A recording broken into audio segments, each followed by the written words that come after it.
Bonjour et bienvenue donc pour cette nouvelle semaine. J'espère que vous allez bien. Je vais refaire un petit topo. Moi c'est Didier, au fil d'Horus. Je suis teinturier indépendant et je vous présente chaque semaine. Alors parfois c'est des vlogs, parfois c'est plutôt des podcasts quand j'ai pas le temps de venir tous les jours. Mais bon, au final je vous montre mes avancées tricot, les teintures de la semaine. Un peu de blabla, s'il y a des achats, des livres ou des choses comme ça, je vous en fais part toutes les semaines. Vous pouvez me retrouver sur les réseaux sociaux, sous Ravelry, sous YouTube, sous Instagram, sous le pseudo Au fil d'Horus. Voilà. Qu'est-ce que je porte aujourd'hui? Je porte le Olé Chevron. Alors, le Olé Chevron, que moi j'avais trouvé sur le livre, que j'ai sur le livre, c'est le numéro 1 des châles de Steven West. Alors, je vous le montre et vous allez voir que c'est pas du tout... Je vous explique après. Donc, Olé Chevron, c'est celui-là. Donc, c'est un châle qui se tricote en 3,5 avec des rayures, des rangs avec des jetés, qui font les petits trous-trous, et après, il y a des chevrons en bas. Donc, j'avais acheté cette laine à Chris Yarn Studio Yuka, qui est un teinturier anglais qui a toujours sa boutique sur Etsy. Donc je lui avais acheté ces coloris qui étaient très flash. Et qui sont, eux, par contre, comparés aux miens, ils sont néons. C'est-à-dire que si jamais il y a de la lumière bleue, ça fait néon, quoi. Donc on ne voit que vous, style boîte de nuit et tout ça, là, ces lumières-là, bon, ça fait néon. Pas trop d'intérêt, mais bon, c'était la petite particularité. Donc je lui avais acheté ces écheveaux-là, et je me posais la question de savoir qu'est-ce que j'allais pouvoir bien tricoter avec. Donc j'avais feuilleté ce livre, et en fait, je me suis servi de ce modèle-là, mais je n'ai pris que la trame de fond, c'est-à-dire la forme, les augmentations avec les jetés et les augmentations à droite et à gauche pour avoir un demi-lune, et puis après pour avoir les chevrons. Les chevrons, donc ça c'était alors ça c'était sur sa base SOC 75-25, le coloris, je crois qu'il en a encore. Je sais plus. Et là, ensuite, j'avais fait des bandes avec encore son coloris, et j'avais mélangé avec du suri. J'avais mélangé avec du suri de chez Splash Dyed Yarn, un suri fluo, jaune-vert, que je lui avais fait faire sur commande. Voilà. Donc en fait, parce que voilà, j'avais pas du tout respecté vous voyez, j'avais fait quasiment que de son coloris, parce que normalement c'est des bandes, enfin c'est des rayures entre chaque. Moi j'avais tricoté tout de la même couleur, avec son coloris à Chris, là aussi. Et après j'avais intercalé avec, j'avais du noir, donc là j'ai fait des bandes, je sais plus, de 2-2 ou... Voilà. Donc voilà, et après j'ai terminé avec les chevrons tels que c'était préconisé. Mais en fait ce châle, c'est le premier que je m'étais servi uniquement. Je trouvais, avec ce coloris, je trouvais vraiment pas ce que je voulais faire à l'époque. Aujourd'hui, ça serait un petit peu différent, mais là, j'avais pris vraiment la trame de... Je me suis dit, je vais prendre celui-là qui a l'air tout simple, et je vais pas faire les rayures, et je vais le tricoter, parce que je trouvais que le coloris suffisait à lui-même. Voilà. Donc voilà pour ce que je porte. Ensuite,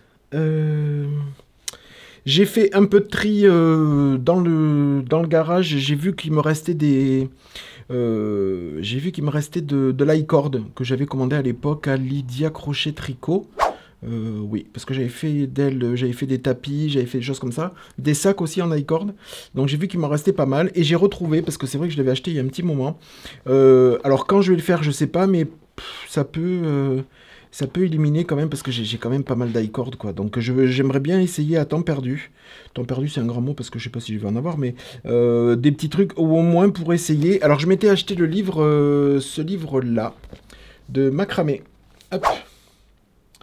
Ce livre-là de macramé de Fanny Zedenius, 20 modèles d'exception. Donc il y a des attrape-rêves, il y a des petits tapis, il y a des rideaux. Elle montre comment faire les cordelettes. Après il y a vraiment le macramé de base, hein. C'est-à-dire les trucs à pot de fleurs, le truc, bon, c'est pas très, enfin moi, c'est pas que c'est pas joli, c'est que j'aime pas forcément. Mais il y a c'est un livre où il y a toutes les techniques et où vous voyez exactement comment tresser et faire les nœuds du macramé. Et donc il y a des modèles assez sympas. Il y a même un modèle, bon je m'y aventurerai pas, ça se fait pas avec de la corde. Il y a même pour ceux qui sont intéressés, il y a des modèles de robes en corde coton, en cordelette coton. Donc en plus c'est aux éditions Mango et c'est vraiment aussi pour débutants parce que elle donne pas uniquement que la méthodologie, il y a vraiment tous les dessins, il y a vraiment tous les dessins avec il y a vraiment tous les dessins avec les nœuds, comment faire. Voilà. Donc je l'ai ressorti, il y a un super attrape-rêve là. Voilà, comme ça. Donc je vais essayer, il y a aussi ce grand panneau là. Là. Ce grand panneau de déco. Voilà, après vraiment le macramé tel qu'on l'entend. Qu'est-ce que c'est ça? Oui, c'est un espèce de pouf. Ouais. Donc très joli, donc je vais voir. Je l'ai ressorti et puis je vais voir si je peux pas... parce que j'ai des i-cordes de différentes couleurs. Donc je vais voir si je peux pas essayer de faire quelque chose parfois pour changer un tout petit peu. Voilà pour ce qui est du livre que j'ai ressorti aussi en faisant le tri. J'ai terminé le châle Notion of Color de Ike Campbell. C'est un châle triangulaire qui se tricote à 3 écheveaux. 3 écheveaux, alors pas 3 écheveaux, 3 couleurs. 2 écheveaux qui mangent quasiment 100 grammes de laine. Il m'est resté 15 grammes de chaque. 15 grammes de chaque pour les 2 couleurs et la couleur noire qui est cette espèce de damier au milieu. Je vais vous montrer, j'ai même pas utilisé 10 grammes, mais vraiment pas. Donc ça c'est vraiment avec des restes, faut pas prendre... Moi c'était du noir donc j'en avais pas de sortie, donc du coup j'en avais pris un entier. Bon, je m'en resservirai forcément pour faire d'autres choses. Et voilà, donc je vous le montre. Je vous le montre, le voilà. Alors je sais pas s'il va rentrer dans le... Je vais peut-être me reculer sans faire trop de bruit. Alors je vous le montre à l'endroit. Donc le voilà. Hop. Donc c'est un châle dentelle, un châle triangulaire qui se tricote. On commence... Alors, sur les modifications, qu'est-ce que j'ai modifié? Je n'ai modifié uniquement que les bordures, qui étaient des mailles glissées. C'était une maille glissée, enfin une maille tricotée sur le rang en vert. Et sur le rang droit, on l'a glissé avec le fil devant, je crois. Donc je l'ai transformé depuis le départ avec un i-cord. Avec un i-cord. J'ai bien fait parce qu'en fait, la finition du bout du châle, c'est un i-cord. Donc ça fait beaucoup plus propre avec un bord vraiment très très lisse en i-cord et qui continue sur l'angle de la fin. Donc j'ai vraiment bien fait. J'avais pas regardé comment était la... J'avais pas regardé comment était la... comment se finissait le rabat. Et en fait, c'était un rabat en i-cord, donc j'ai bien fait de faire depuis le début. Donc c'est un châle voilà, triangulaire, donc on fait cette première partie de dentelle. Ça va être difficile à montrer parce qu'il est très transparent. On fait cette partie de dentelle donc en triangulaire avec une arête centrale. Avec des motifs qui sont symétriques de part et d'autre. On le fait sur un certain nombre de répétitions. Voilà, pour arriver ici. Et ensuite, alors c'est pas j'ai regardé parce que j'ai un autre modèle d'elle que je compte faire un peu plus tard. C'est pas la première fois, moi c'est la première fois que je vois entre 2 motifs de dentelle ce genre de choses là, ce genre de point ici là. Donc je vous le montre. Je vous rassure, hein, quand je l'ai tricoté, j'étais un tout petit peu sceptique sur le rendu parce que passer de la dentelle à ce point qui était vraiment très condensé, très... voilà. Et en fait, au final, ça fait son job. Donc après, on passe avec ça, donc on inclut la deuxième et la troisième couleur. Aussi en travaillant la première, la deuxième et la troisième en alternance. Et ensuite, on attaque avec la troisième couleur qu'on a déjà intégrée là-dedans, donc pour moi qui était le vert, avec ce panneau de chevron en point ajouré. Voilà.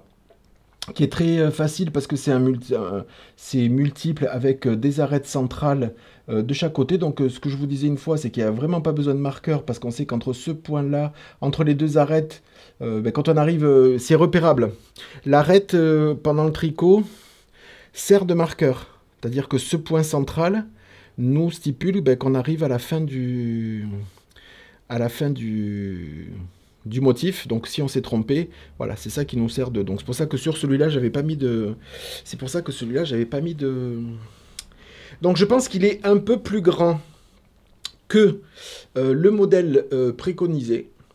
Parce que, en fait, moi, pour tout ce qui est dentelle, alors, pour tout ce qui est dentelle, que je m'explique. Je tricote à la continentale sur les rangs endroits. Et quand il y a des grands retours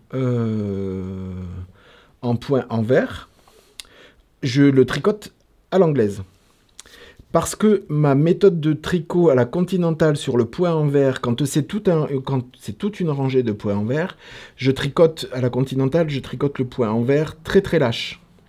Alors quand c'est pour des châles du style celui-là ou d'autres, où ça doit être, comment dire, ça doit être un point, pardon, où ça doit être un point relativement pas serré mais uniforme, je tricote, quand je repasse mon jersey envers, je tricote à la continentale pour faire bien. Et quand c'est de la dentelle, en fait, je reprends le. Je fais mon point envers à la continentale pour qu'il soit un tout petit peu plus lâche pour avoir ce rendu bien souple. Ce qui me permet, quand je bloque, parce que j'adore bloquer ces châles en dentelle, mais les bloquer à l'extrême. C'est-à-dire que là, je pense que sur son ouvrage à elle, je pense que cette bande-là, elle est vraiment bien serrée, elle est bien. Moi, ça fait un petit peu, voilà, on voit un petit peu, c'est un peu plus ajouré, un peu plus étiré. Mais moi, je déteste avoir des points de dentelle qui sont pas.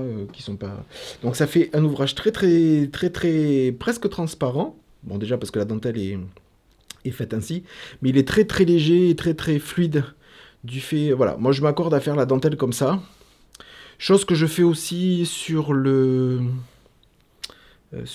promenade en Écosse, sur les parties dentelle, je fais les rangs retour et la dentelle, parce que sur le promenade en Écosse, il y a la dentelle se fait aussi sur certains rangs, elle se fait aussi sur le rang envers, donc sur le rang envers, je tricote aussi les mailles envers à la continentale.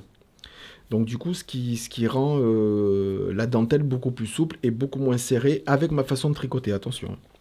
Donc le voilà, je suis très content du résultat. Je vous cache pas que j'étais un petit peu sceptique sur le choix des couleurs pendant que je le tricotais, même si les couleurs indépendamment, je les adore, mais je me posais la question de savoir ce vert s'il allait bien ressortir, et en fait il ressort super bien.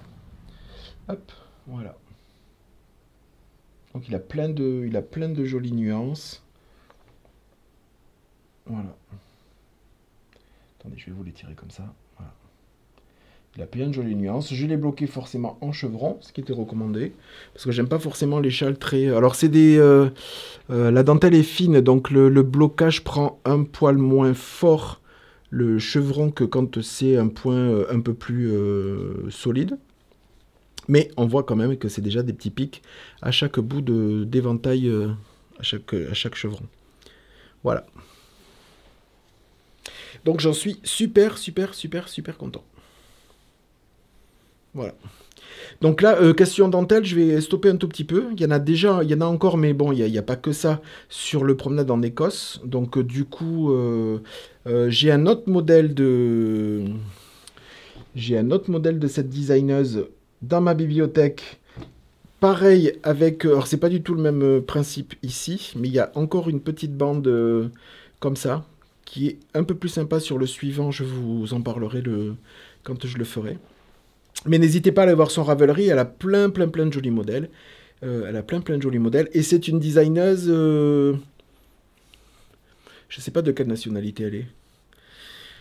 Mais si vous avez un souci avec le patron... chose qui est arrivée ici, Elle a rectifié depuis, mais moi je l'avais contactée parce qu'au niveau du montage, c'était pas du tout ça. Et je lui ai mis le message et c'était juste un chiffre qui avait de trop, je me rappelle plus ce que c'était. Donc moi je l'ai corrigé si vous voulez parce que je me suis dit c'est juste une erreur de frappe.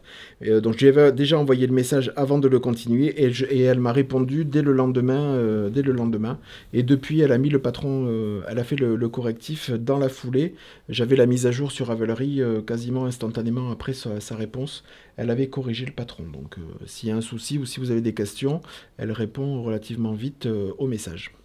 Donc voilà, je suis super contente du Notion of Color. Voilà. J'aime beaucoup aussi ces châles, ça me change un peu. J'aime beaucoup ces châles en dentelle, complètement transparent. Ouais. Et il est très très grand. J'aime beaucoup. Beaucoup, beaucoup. Voilà. Donc voilà, un ouvrage enfin terminé. Ça faisait longtemps parce que je crois que le dernier c'était quoi? C'était pas le... Je crois que c'était le Mamité, non? C'était pas le châle... je sais plus son nom. Celui de bergamote et citron. Je crois que c'était celui-là le dernier que j'ai terminé. Peut-être. Ouais. Ensuite, donc voilà pour l'ouvrage terminé. J'ai pas repris, j'ai carburé à fond dessus parce que je vous disais, je vais rentrer en test incessamment sous peu là. Après, je vais avoir un autre test fin août. Donc, je voulais impérativement avoir cet ouvrage de terminé. Donc, j'ai carburé à fond pour le terminer. Là, je vais carburer à fond sur le Promenade en Écosse. Je vais essayer de le boucler. Alors, peut-être pas avant la fin du vlog parce qu'il me reste quand même pas mal de choses à faire dessus. Mais au moins, l'avancée, je tricote plus rien. Le Rokiti, je le touche pas. Je vais avancer sur le Promenade en Écosse à fond cette semaine. Et peut-être le Rokiti, je veux dire, je le retouche pas, mais peut-être que si le faire les dentelles avec le Promenade en Écosse, ou voilà, pour faire une petite pause, je tricoterai du Rokiti, mais c'est pas celui qui va avoir une grosse avancée, quoi. Voilà, question teinture, vite fait. Il va y avoir des kits. Un nouveau système de kits. Dans l'organisation du kit, c'est qu'il va y avoir des kits comme ça, avec un écheveau de 85-15. Donc là, c'est le coloris, c'est le nouveau coloris. Alors, je sais pas comment ça va ressortir. Je crois que c'est ce coloris-là était déjà dans les kits de 3 de la semaine dernière, mais en Luxor. En 100% mérino. Donc j'ai refait ce coloris là qui va s'appeler à dos de chameau. En fait ce coloris là je ne le faisais à l'époque que sur commande. C'est-à-dire que quand vous me demandez... Alors il est difficilement... c'est pas de l'écru, c'est pas du gris, c'est entre les deux. C'est un petit sable gris, très très... Bon, je vais le rapprocher, ça va pas être significatif... Donc voilà, donc ça c'est le coloris à dos de chameau et qui va rentrer en boutique, qui est déjà en boutique sous Luxor 100% Merino Superwash. Non, qui n'est pas encore parce que je suis paumé entre le jour de sortie réel et parce que vous le voyez une semaine après. Non, ça va sortir cette semaine aussi, oui, d'accord. Donc là c'est sur 85-15. Donc, il y aura un écheveau de 85-15 en guise et soc 100 grammes pour 400 mètres. Et ensuite, deux écheveaux de 50 grammes pour 200 mètres en guise et yak soc 60... Je vous montrerai la composition. Mérino, yak et nylon. Donc, il y a le premier kit qui sera comme ça. Donc, un avec un marron semi-solide, qui est le coloris que vous connaissez déjà sur cette base-là, qui est le coloris l'apprenti du scribe, mais qui est en 50 grammes. Donc, à dos de chameau, le 100 grammes, et ensuite le coloris 7 aussi sur guise et yak soc. Voilà, donc ça, ce sera les premiers kits qui vont se composer de ces trois écheveaux. Un 100 grammes et deux mini de 50. Donc, il va y avoir ces coloris-là. Il va y avoir aussi ces coloris-là. Donc c'est le même, sauf que c'est le... Oula, ça sort, je sais pas comment ça va là. Ça sort très très orange. Je sais pas comment... Enfin, moi, sur le retour, comme je le dis, ça sort très orange. Après, je verrai au montage. Donc là, ce qui diffère, c'est le même, c'est l'apprenti du scribe identique au précédent. Et là, c'est le coloris Terre du Nil. qui est un orange rouille, mais qui est plutôt sur du rouille. Voilà, c'est pas si, c'est pas fluo, mais c'est pas aussi flash, hein, ça reflète assez bien. Ça reflète trop, pardon, la lumière. Bon, voilà, donc c'est sur ces deux kits là. Donc il va y avoir ce kit là et des kits et les kits. Hop, comme ça. Voilà. Donc, comme je vous disais, au niveau de tout ce qui était teinture, je vais m'évertuer à sortir quasiment toutes les semaines. Maintenant, j'ai pris le rythme à sortir des kits toutes les semaines. Voilà, donc après, au niveau de la composition, au niveau de l'arrangement du kit, ça va différer, parce que là, c'est la première fois que je vais sortir ce genre de choses-là. Dans le futur, il y aura aussi des kits avec des 50, il y aura aussi des kits avec des 50 unitaires plus des mini à l'intérieur. Combien de chaque, je n'ai pas j'ai pas prévu encore, mais ça va aussi arriver. Des kits, et après, bien sûr, des kits de 3, des kits de 2, de 3, de 4 et de 5 échauds. Tout ça, chaque semaine, de façon aléatoire, ça reviendra. Ça reviendra, plus après comment on appelle ça, des dispositions un petit peu atypiques de kits, comme par exemple celui-là, ou alors après avec des 50 et des 25, et des 20 grammes. Voilà. Donc là, ben il n'y a que ça de sec et de mouliner, enfin de bobiner. Donc du coup, je vous montrerai le reste dans la semaine. Là pour aujourd'hui, c'est terminé. Je vous dis à tout à l'heure. Bonjour. Alors, pour la suite, ce podcast a été très chamboulé par des événements personnels. Bref, je vais vous en parler après. Donc là, aujourd'hui, on se retrouve. Je vais vous montrer les nouveautés qui vont sortir là. Du coup, je sors le vlog. Le live aura déjà lieu quand je le sors avec un jour plus tôt, mais vous, en temps du vlog, ça sera déjà sorti. Avant de vous montrer les nouveautés, je voulais vous dire que au niveau des vlogs, il n'y aura pas de vlog lundi prochain. Le prochain vlog aura lieu sera publié le 4 septembre. Donc moi, je vais quand même essayer de tourner pendant ces 15 jours-là. Sur de l'avancée tricot. Je prends quelques jours de repos. Ça change rien au niveau de la boutique internet. Alors, ça change rien, c'est-à-dire que toutes les commandes sont expédiées normalement. Simplement qu'il n'y aura pas ni de vlog, ni de nouveautés le lundi d'après. Pendant 15 jours, il n'y a pas de nouveautés. Et donc, les commandes sont expédiées normalement, sauf si jamais il y a des teintures sur commande. Ou si dans votre commande que vous passez, il y a des teintures réassorts, je dis une bêtise, il y a un coloris 7 que vous voulez commander, vous passez d'autres produits, il y a un coloris 7. Je tiens à préciser que ces commandes-là seront traitées à partir du 4 septembre. C'est-à-dire qu'elles ne seront pas expédiées le 4, c'est-à-dire que les autres produits qui sont en stock, ils seront mis de côté. Mais par exemple, le coloris 7, il sera traité et recoloré qu'à partir dans la semaine du 4 septembre. Voilà. Donc, si vos commandes, tout est en stock, ça part quotidiennement ou comme d'habitude, ça ne change rien. Malgré que je prenne du repos, au niveau des expéditions, je gère comme d'habitude. C'est simplement au niveau des teintures où je fais une pause, des teintures nouveautés. Voilà, par contre, voilà, je le dis, si vous avez une teinture sur commande particulière, donc là, je prends quand même les commandes si vous voulez via WhatsApp comme d'habitude, mais je vous dis qu'elles ne seront teintes que dans la semaine du 4 septembre. Et si, je le répète, s'il y a vraiment du réassort d'un coloris, et que vous passez 10 écheveaux qu'il y a en stock et un écheveau où il y a du réassort, toute la commande partira qu'à partir dans la semaine du 4 septembre, quand le réassort de la teinture qui manque sera fait.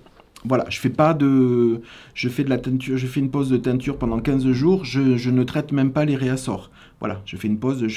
Donc, c'était juste pour vous le préciser. Et je tenais à vous rappeler, tant que j'y suis, je voulais vous dire que pour les gros volumes des sacs de la marque Mood, si vous prenez les gros volumes, hein, dans les plus gros sacs, il faut impérativement, je sais pas comment sur le site internet, je peux pas le bloquer, il faut impérativement passer par Mondial Relais. On ne peut pas passer par Colissimo parce que les gros volumes, à chaque fois j'ai des retours. Je l'avais déjà dit une fois, mais à chaque fois j'ai des retours de la poste. Donc là, j'ai une cliente qui m'a passé un sac, qui m'avait passé en Colissimo. Je l'ai contacté et on a fait la modif. On est passé par Mondial Relais. Moi, j'ai aucune alternative. Enfin, pour l'instant, je pense pas avoir d'alternative, hormis de le marquer dans la fiche produit. Mais quand vous avez une idée de sac, ou quand vous avez le nom, vous lisez pas forcément la fiche produit. Donc, à moins de, je sais pas si je peux mettre un message bloquant au moment de la fiche, mais que ça soit que pour certains articles. Je sais, j'ai commencé à regarder ce matin. Je pense pas que ce soit possible. Je pense que c'est pour qu'une certaine partie de catégorie. Bon, enfin bon, ça c'est pas le problème. Donc, mais essayez pour les gros volumes de passer par Mondial Relais. De toute façon, si vous me passez un Saturn XL, un Biturn, je sais plus, un Evita ou des choses comme ça, et que vous les passez en Colissimo, de toute façon, je vous appelle pour vous dire qu'il faut choisir impérativement le Mondial Relais. C'est-à-dire que voilà, de toute façon, bon, vous avez compris, je l'enverrai pas. Voilà, c'est plus simple. C'est plus simple. Voilà, c'était juste pour vite fait pour vous dire un petit peu les modifications. Ensuite, au niveau des nouveautés, je vais commencer par... En fait, il va y avoir plein de... Je fais une pause pour des raisons personnelles, mais aussi je vais essayer, j'ai vraiment envie, après de réfléchir pendant cette pause un petit peu à faire un espèce de renouveau dans la façon de teindre, dans les coloris qui seront, alors non pas les coloris éphémères, parce que ça changera rien, ça sera en fonction de l'inspiration, mais surtout sur les inspirations de coloris qui seront toujours présents.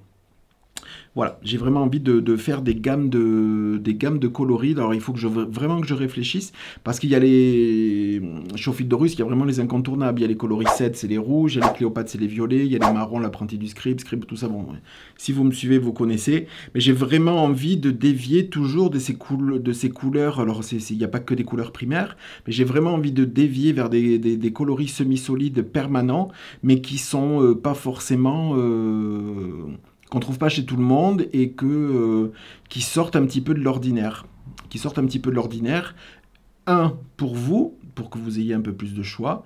Et deux, moi, quand vous me contactez pour faire un kit, quand vous me demandez de créer un kit pour un modèle, un châle, un cardigan ou quoi que ce soit, pour l'instant, je le fais, mais j'aimerais avoir un peu plus d'armes, de couleurs, pour pouvoir vous proposer autre chose que des associations entre guillemets que moi je trouve alors c'est un peu péjoratif, c'est pas basique, mais voilà, faire des associations un tout petit peu plus pertinentes, un peu plus voilà, qui changent un tout petit peu de l'habituel.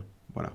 Donc là, je vais faire ça sur d'autres bases aussi, des coloris qui seront présents aussi sur certaines bases, mais pas sur d'autres.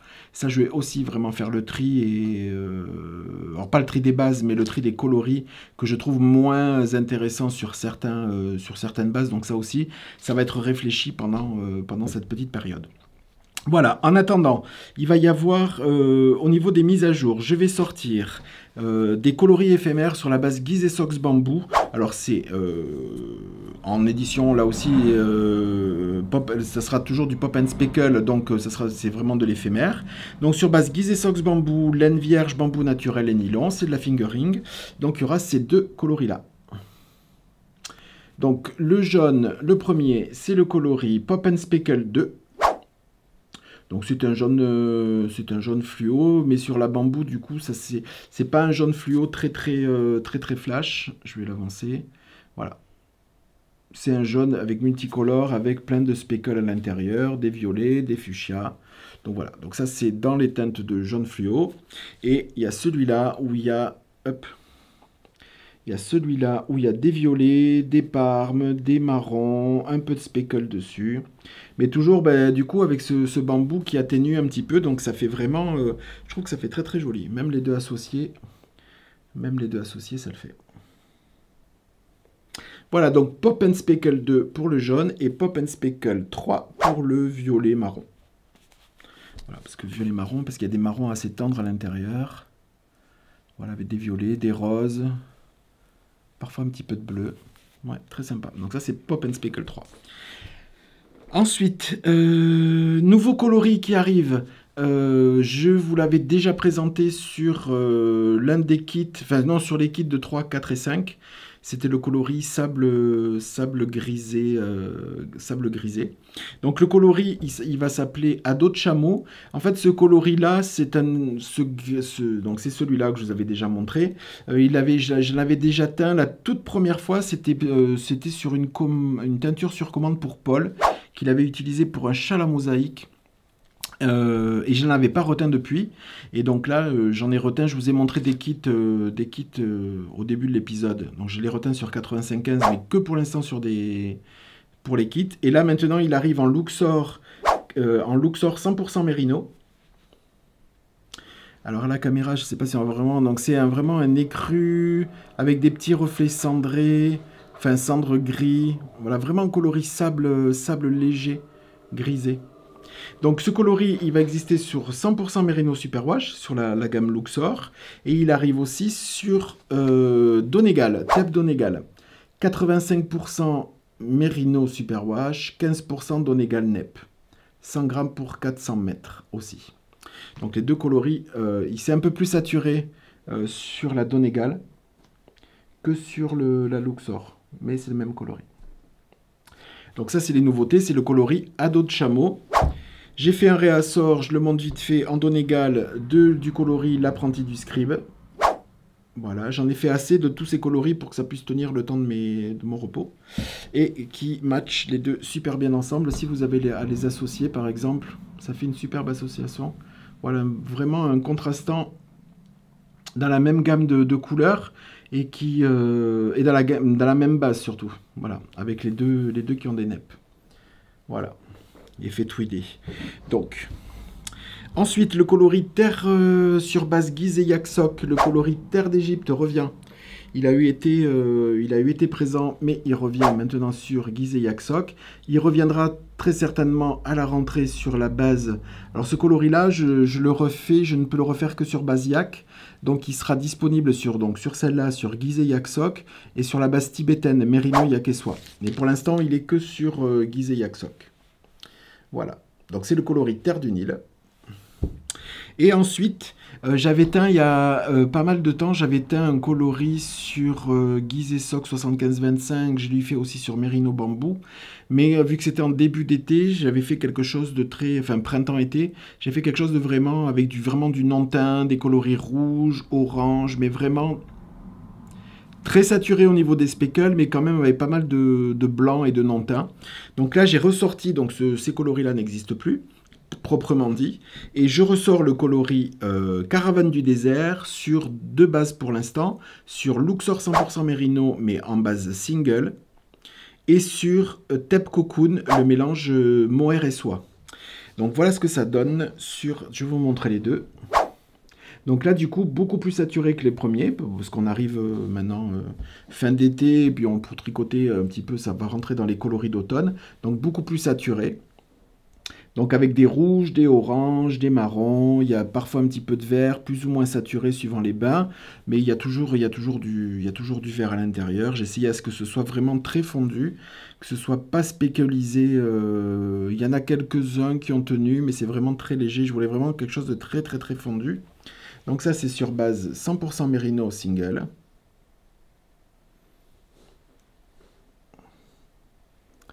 Voilà. Et sur mohair, donc sur le Merino, sur le mohair et soie, Tep Cocoon. Et là, il est beaucoup plus saturé. Alors, encore une fois, moi sur le retour caméra, ça fait vraiment comme si c'était du orange partout. Mais en fait, c'est du rouge. Donc il y a du rouge. Peut-être celui-là, il est plus... Voilà. Donc là, moi je vous dis ce qu'il y a. C'est vraiment du rouge. Parfois c'est rouge bordeaux. Il y a vraiment des oranges. Il y a des ocres. Il y a parfois des zones un petit peu non teintes dessus. Tout dépend Je vais vous le montrer un petit peu déplié parce que les zones non teintes, elles sont importantes pour vraiment contraster, faire un petit peu des poses. Vous voyez.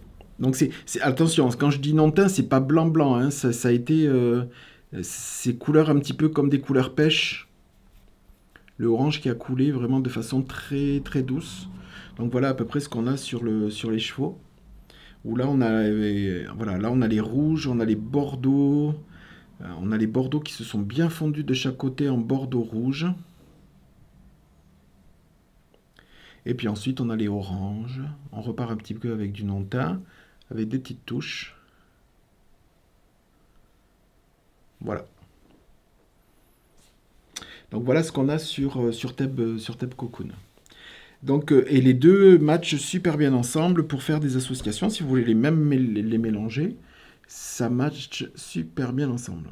C'est-à-dire que le mohair va vraiment relever ce côté un petit peu... Alors, je l'ai fait exprès hein, de le faire pas super saturé, de faire des belles couleurs, mais pas du tout saturé sur la single. Pour celles qui veulent l'utiliser seule, mais que ce soit pas des rouges, parce que j'ai utilisé des rouges vraiment très très très... C'est ces rouges-là que j'ai utilisés. Voilà. Mais qui sont pas du tout saturés sur les chevaux. Hein. Ça donne des choses très fondues. Voilà, avec les oranges, les ocres, les petites touches de vert aussi. Voilà. Et donc du coup, là, j'ai décidé de faire parfois sur les zones un peu plus saturées, sur les rouges, les ocres, sur la base mohair. Sur mohair et soie. Voilà. Et qui match super bien. Et qui match même, j'ai vu, avec le terre du Nil. Ça match même super bien en contrastant. Voilà, pour les associer en yak nylon, mérino yak nylon et mohair et soie, ça match aussi bien, même les trois ensemble. Voilà. Un petit Rock Kitty comme ça. Voilà. Ou un petit Rock Kitty comme ça. Ou un petit Rock Kitty comme ça. Voilà. Ou aussi entre deux Donegal. Comme ça. Les combos sont dans ces gammes-là. C'est ça qui est bien dans cette base de coloris-là. C'est-à-dire même quand on part du coloris le plus clair, le coloris un petit peu gris cendré, sable, qu'on passe vraiment, là on tranche vraiment. Après on peut repasser avec du marron, on peut repasser avec un petit peu terracotta, un petit peu argile, des choses comme ça. Après même avec du mélange de ce style-là, on passe avec un super combo, Tout contraste les uns avec les autres. Que ce soit du contrastant peut-être un peu plus faible, c'est-à-dire que ça, une fois mélangé, ça va contraster, mais ça va faire quelque chose d'un peu plus doux. Et après, ben, des contrastants beaucoup plus tranchés. Voilà, vraiment du contrastant. Voilà, un joli kit pour faire, je sais pas, un châle, un joli cardigan, ou avec du jacquard, ou alors à fil mélangé, ça ou ça. Même ça et ça devrait super bien ressortir. Ça atténuerait le marron, mais ça ferait ressortir. Ça atténuerait le marron, mais ça ferait ressortir le orange à l'intérieur dans le mélange du fibre, et là aussi. Ça, un jour, j'ai vraiment bien envie d'essayer ce combo-là sur je sais pas quoi, mais l'essayer. Voilà. Ah, j'en profite. Je vais passer par là parce que j'ai recherché. Donc je ne sais pas si je me souviens absolument plus de ton prénom. Donc si tu passes par là et que tu te reconnais, tu m'avais proposé de tricoter des samples là, des ouvrages avec mes fils. Voilà, de travailler entre guillemets pour moi. J'ai perdu on s'en était arrêté au modèle que tu avais proposé, et j'étais en train de vouloir te dire que j'allais te teindre tout ça, et en fait j'ai perdu la conversation sur Insta, ou je sais pas, je me rappelle plus, si on était passé sur WhatsApp. Je pense qu'on était resté sur Insta. Donc si tu passes par là, il faudrait que tu me recontactes via le formulaire WhatsApp qui est sur le site. Voilà. Et pour que je sache que c'est bien toi, tu me rappelles les deux propositions d'ouvrages que tu m'avais proposé. Comme ça, je saurais que c'est toi parce que je me souviens des deux. Voilà. J'en profite parce que j'ai remonté sur Instagram, c'est vraiment une galère de chez galère, parce que on peut pas désactiver les quand vous. Alors c'est très bien, hein, c'est pas le jeu, c'est pas une critique, hein, mais c'est à chaque fois que vous me taguez ou que vous republiez une story ou mentionnez ou quoi que ce soit, moi ça, votre message réapparaît dans les messages. Donc quand tu fais des publications, des choses comme ça, par exemple quand il y a des concours ou quoi que ce soit, et que vous me taguez dans les stories ou quoi que ce soit, ça me fait, ça me... Et là j'ai eu beau scroller, faire défiler, faire défiler, j'ai pas retrouvé ton message, donc je m'en excuse, c'est pas que je veux pas répondre, c'est que vraiment là, à temps perdu, j'ai recherché un bon moment hier. Alors si ça se trouve, je t'ai passé et je t'ai pas vu, mais voilà. Donc si jamais tu repasses par là, recontacte-moi s'il te plaît, mais via WhatsApp, parce que via WhatsApp, je peux vraiment garder un historique et je vois ce qui est lu, ce qui est pas lu, plus que sur Insta. Voilà. Donc, ce petit vlog est terminé, il a été écourté pour cette semaine. Je vais vraiment essayer de m'amuser et de faire quelque chose sur ces 15 jours-là. Du coup, il y aura peut-être pas de... Pendant ces 15 jours-là, donc sur le prochain vlog, il y aura pas de... Il n'y aura pas de teinture parce que je vais pas teindre, mais vraiment par les tricots, faire quelque chose de peu plus, voilà, un peu plus, de changer un petit peu de format, peut-être essayer de revenir tous les jours, vous voir, peut-être sur une journée, voilà, faire un petit truc. Bon, je filmerai pas depuis le matin, hein, comme je vous l'avais dit, je suis pas du tout du style à me, hein, ouais, moi une fois que, faut vraiment que je sois réveillé, le café pris, coiffé, maquillé, voilà, tout apprêté, voilà, j'ose pas me présenter devant vous en sortant du lit parce que bon en même temps il y aurait des désabonnements donc c'est pas le but. Donc voilà, essayer de proposer, toute blague mise à part, de proposer voilà, peut-être faire un truc un peu plus rigolo sur lequel j'ai pas forcément le temps de faire, que j'aimerais faire en temps normal mais que j'ai vraiment pas le temps de faire, c'est-à-dire filmer dans l'atelier, filmer quand je suis en train de tricoter, faire un petit truc blabla comme un vrai vlog, voilà, un peu moins voilà, un peu moins formel. Voilà.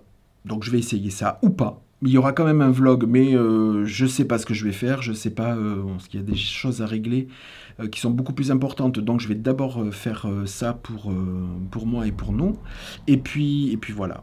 Allez, je vous souhaite, je vous remercie d'abord du visionnage. Je vous souhaite de passer 15 belles journées. Je ne sais pas si vous allez être encore en vacances, si vous avez repris, bon courage. Celles et ceux qui sont en vacances, bonnes vacances. Et je vous retrouve maintenant sur le vlog, si je vous dis pas de bêtises, hein, je crois que c'est le lundi 4 septembre. Voilà, allez, je vais prendre un petit peu de repos, mais je vous oublie pas, parce que la boutique reste quand même ouverte. Je serai peut-être un peu moins réactif sur les réponses Insta et WhatsApp, mais je vous répondrai quand même si vous avez besoin d'aide. Et voilà, je reste à votre disposition et je vous retrouve toutes et tous le lundi 4 septembre. Allez, je vous bisous très très fort. Merci de votre fidélité. Merci, bisous.